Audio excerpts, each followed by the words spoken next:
La junte au pouvoir au Mali a annoncé lundi 25 septembre, le report de la présidentielle, prévu en février 2024 est censé marquer le retour des civils à la tête de ce pays, en proie au djihadisme, et à une crise multidimensionnelle profonde.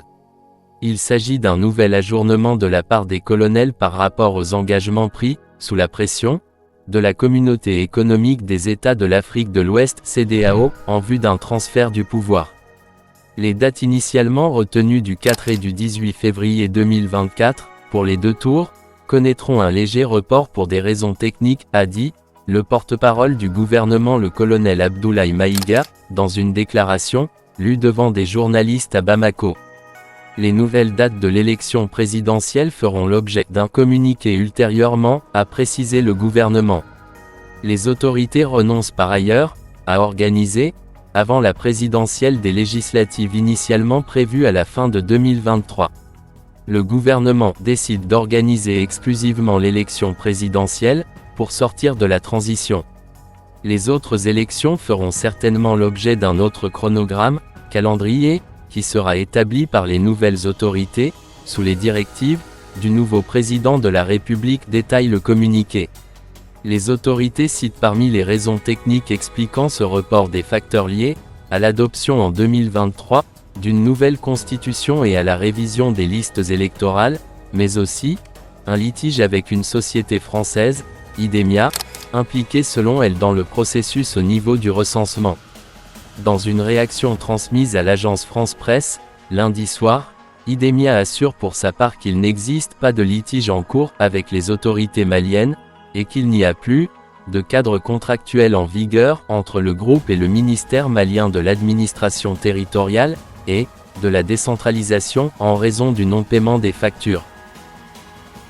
Auteur de coups d'État successifs en août 2020 et mai 2021, les militaires s'étaient d'abord engagés à céder la place à des civils élus, après des élections présidentielles et législatives initialement programmées en février 2022.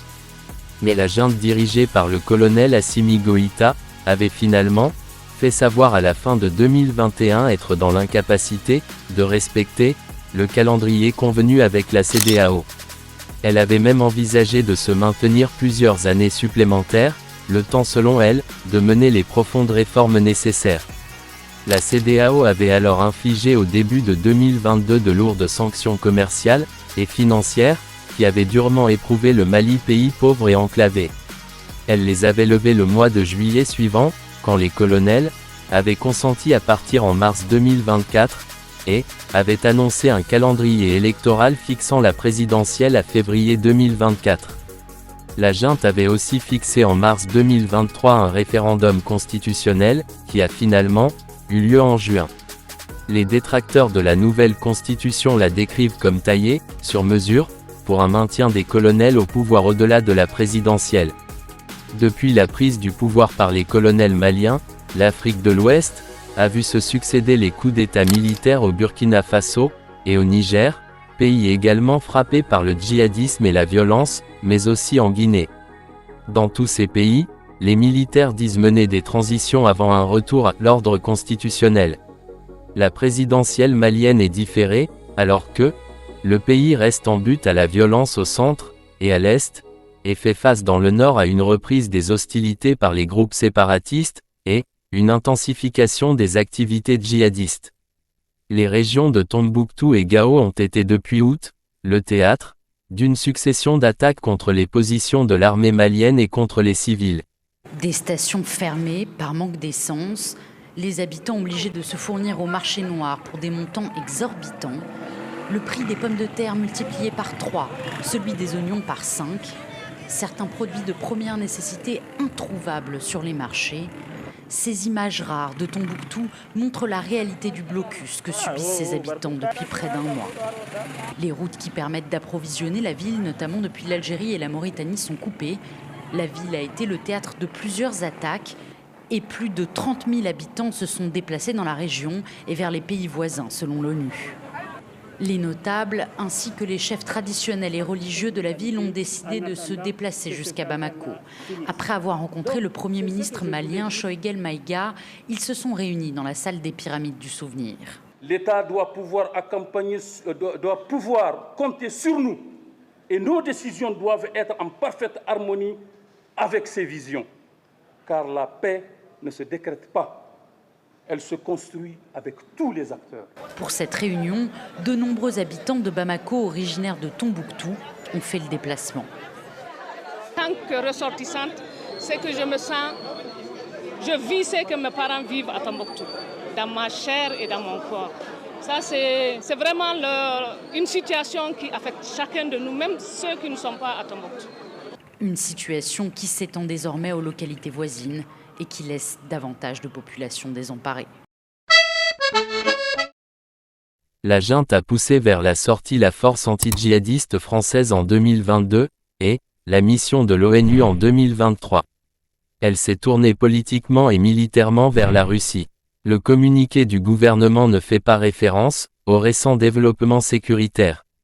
Le chef de la junte entend effectuer un retour à un ordre constitutionnel apaisé et sécurisé, après avoir mené des réformes politiques institutionnelles prioritaires.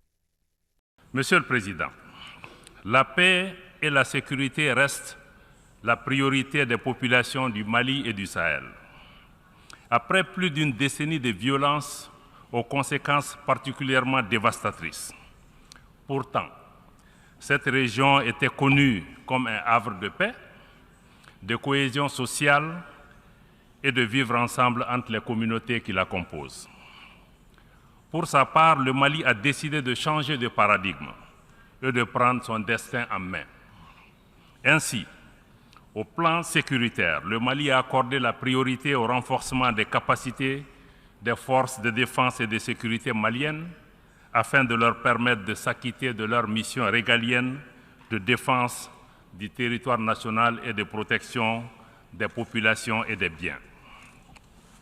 Aujourd'hui, le peuple malien a repris confiance en son outil de défense.